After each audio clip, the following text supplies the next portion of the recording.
Good morning বন্ধুরা, তোমরা সবাই কেমন আছো জানিও। তোমাদের সবাইকে আমার সংসার চ্যানেলে খুব স্বাগত।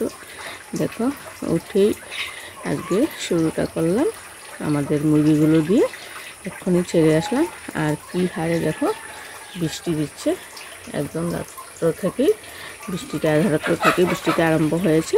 দেখো, আমি উঠেছি এই আধা ঘন্টা এরকম হয়েছে। উঠেই বাসন টাসন সব ধুয়ে নিয়েছি, একদিকে জল ফিল্টার দিয়েছি। এখন ঘর ঝাড় দেবো, তারপর ভাত বসাবো স্কুলের জন্য। তারপরে ওরা স্কুল চলে গেলে তারপর ঘরের কাজে হাত দেবো। তো চলো এখন রাখি, ঘরের কাজগুলো সেরে নিই। এদিকে দেখো, আমার ছোটো ছেলে আর বড়ো ছেলে, দুটো ছেলেকে আমি সকালে ভাত দিয়ে দিয়েছি। ওরা স্কুল যাবে রেডি হয়ে। দেখো, ছোটো ছেলে ভাত খাচ্ছে, বড়ো ছেলে ওই রুমে ভাত খাচ্ছে। তারপরে ওরা খাওয়া দাওয়া করে স্কুল চলে গেল। তারপরে আমি ঘরে চলে আসলাম। দেখো, বড় ঘরটা সুন্দর করে গুছিয়ে নিলাম। আমার দুটো ছেলে চলে গিয়েছে, ছোটোজন স্কুলে আর বড়োজন কলেজে। তো তারা যাওয়ার পরে আমি তার অল্প বসে নিই।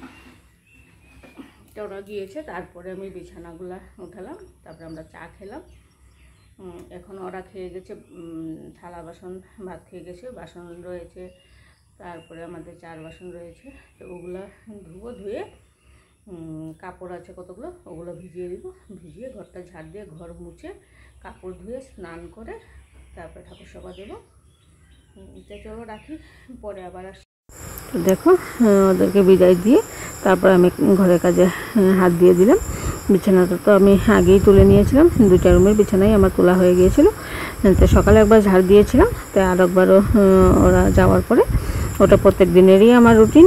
তো ওরা যাওয়ার পরে ভালো করে একদম বিছানার তল ছোপা টোপা যা তল সুন্দর করে আমি ঝাড় দিয়ে তারপরে মুছে নিই। তারপরে গিয়ে আমার মানে ঘরের কাজ মানে একদম টিপটপ হয়ে থাকে ঘর দুয়ার। আর ওরা যত সময় থাকবে, যত সময় স্কুল যাবে না, তত সময় ঘর দুয়ার আমি কিচ্ছু গোছাই না, কেননা ওরা থাকলে খুব নোংরা করে। তার জন্য সকালে একবার তো ঝাড় দিই, পরে আবার ভালো করে ঝাড় দিয়ে নিই। তো বন্ধুরা, যা কাজ ছিল সব সেরে নিয়েছি, নিয়ে স্নান করে ঠাকুর সভা দিয়ে তারপরে তোমাদের সামনে আসলাম। দেখো, 2টা রশি একদম ভর্তি করে কাপড় ধুয়ে দিলাম। আরও কাপড় আছে কিন্তু জায়গা নেই বলে কাপড়গুলো রেখে দিয়েছি, কালকে ধুবো। তো স্নান করা কমপ্লিট, ঠাকুর দেওয়া কমপ্লিট। এখন যাব রান্নাঘরে। তো এখন টাইম বেশি হয়নি, 10টা এরকম হয়েছে।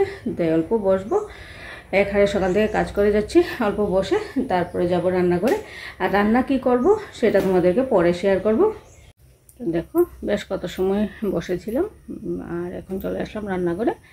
এসে দুপুরে কি রান্না হবে সব কেটে কুটে নিলাম।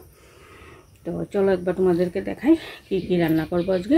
এখানে দেখো, বেগুন, আলু, ভাত করলা এগুলো দিয়ে শুটকি দিয়ে বানাবো। আর এখানে স্যালাড কেটে রেখেছি, এখানে আম কেটে রেখেছি, আম ডাল হবে। আর এখানে ভাত করলার বড়া হবে। আর এখানে মশলা রেডি করে রেখেছি। আর ওইদিকে দেখো, শুটকি কেটে রেখেছি। ডাল কুকারে সিদ্ধ দিয়েছি, ডালটা সিদ্ধ হোক, তারপরে ডালটা আম দিয়ে সম্বার দেব, তারপরে তরকারিগুলো বানিয়ে নেব। দেখো, রান্না করতে করতে আবার চলে আসলাম বাইরে। ভাবলাম কাপড়টি তো শুকিয়ে গেছে, খুব সকালেই ধুয়েছি, তো কাপড়টি নিয়ে চলে যাই, না হলে তো এগুলো রং জ্বলে যাবে। তার জন্য যেগুলো দেখো ভিজা, ওগুলো আবার উল্টে দিয়ে যাচ্ছি। আর যেগুলো শুকনা, ওগুলো কাপড় আমি ঘরে নিয়ে চলে গেলাম। দেখো, বিকালে কাজকর্ম সব সেরে সন্ধ্যাবাতি দিয়ে মা ছেলে টুকটুক করে চলে যাচ্ছি। তোমরা তো ভাববে কোথায় চলে যাচ্ছি, বলছি অল্প দাঁড়াও। চলে যাচ্ছি আমার ননাসের ঘরে। ননাসের ঘরে আজকে জামাই ষষ্ঠী, তার জন্য দিদি সকালেই ফোন করেছিল যে সন্ধ্যাবাতি দিয়েই চলে আসবে। তার জন্য দেখো টুকটুক করে চলে যাচ্ছি ননাসের ঘরে। আর আজকে জামাই এসেছে।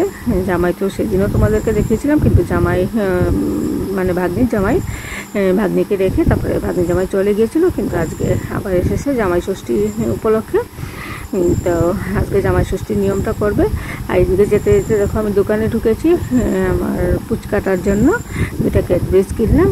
এসেই দেখো, আগে ওকে তোমাদেরকে দেখিয়ে দিচ্ছি নিজের মনে কি সুন্দর দেখো টুকটুক করে এই ঘোর করে ও খেলছে, কোনো দিকদারি নেই, কারো কুলেও যাবে না, কাউকে দিকদারিও করবো না, ও ওর মতো করে খেলছে। আর এদিকে আমরা রান্নাঘরে বসে আমি আর আমার ননাস সবাই মিলে গল্প করছি। তারপরে দিদি বললো অল্প ঠাকুর করে আসো, আমি তো মোটামুটি সব রেডি করে রেখেছি, তুমি ফলগুলো কেটে দিবে। তার জন্য দেখো সুন্দর করে আমি ফলগুলো কেটে নিচ্ছি। আর দিদি দিকে সব চাই জোগাড় করে রেখেছে। আমি খালি জাস্ট ফলটা কেটে সুন্দর করে প্লেটে সাজিয়ে নিলাম। এখন দিদি নিয়মটা করবে।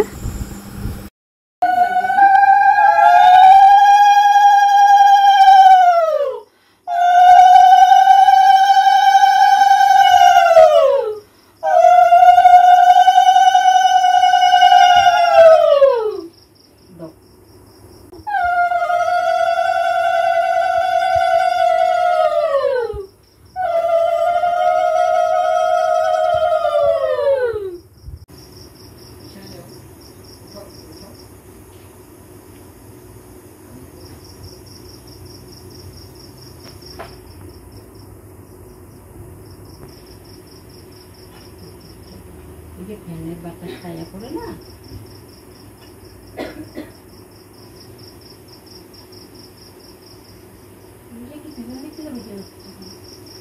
তারপরে দেখো দিদি সুন্দর করে দিদির নিয়মগুলো করে নিল। আর জামাইকে যা খাওয়ানোর দিদি খাইয়ে দিয়েছে। জামাই তো এত কিছু খাবে না, তার জন্য বলছে আমি এত কিছু খাবো না। তো দিদি বলছে না, আজকে সব খেতে হবে। তো এদিকে দেখো দিদি ওদেরকে আশীর্বাদও দিয়ে দিল। তো ওরা সবাইকে প্রণাম টনাম করে ওদের নিয়ম সেরে নিয়েছে। তারপরে এদিকে পুচকাটা তো দেখো আমার কোলে উঠে বসে রয়েছে।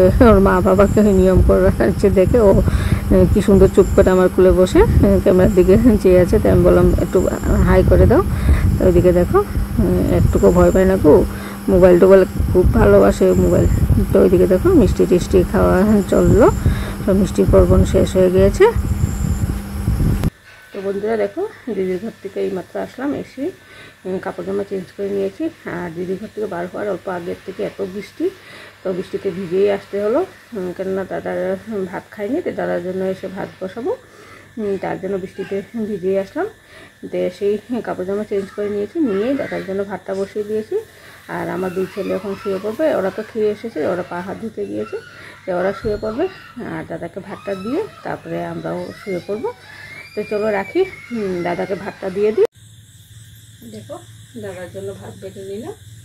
আর আমরা তো দিদির ঘর থেকেই খাওয়া দাওয়া করে এসেছি। দাদা যায়নি, তার জন্য দাদার কাজ একটা ছিল, যে দাদা যায়নি, আমরা গিয়েছিলাম। তো আমরা ওখান থেকেই খাওয়া দাওয়া কমপ্লিট করে এসেছি। আর এসেই দেখো দাদার জন্য ভাত বেড়ে নিয়েছি। আর এই যে এখানে তরকারি গরম করে রেখেছি, দুপুরের তরকারি ছিল। এখন কিছুই করিনি, শুধু ভাতটাই করলাম। আর দুপুরে যা ছিল ওই দিয়ে দাদাকে এখন দেবো। তো দাদাকে ভাতটা দিয়ে আসি, তারপরে আবার আসছি। তো দেখো বন্ধুরা, দাদা খাওয়া দাওয়া কমপ্লিট হয়ে গেছে, আর আমার দুই ছেলেও শুয়ে পড়েছে। আর এখন আমিও শুয়ে পড়বো। রাত্র অনেক রাতই হয়েছে, চোখ দেখে আমার বুঝতে পারছো বেশ 11:30 এরকম বাজে। কালকে তো আবার ওদের স্কুল আছে, তার জন্য আর দেরি করবো না, এখনই শুয়ে পড়বো। দাদা অলরেডি বিছনায় উঠে গিয়েছে। আর আমার ছেলেরা তো তখনই বলেছিলাম পা হাত ধুতে গেছে, তো ওরাও শুয়ে পড়েছে। তো চলো আজকের মতো ভিডিওটা এখানে শেষ করলাম। আবার একটু নতুন ভিডিওর সাথে তোমাদের সাথে দেখা হবে। তোমাদের সবাইকে গুড নাইট।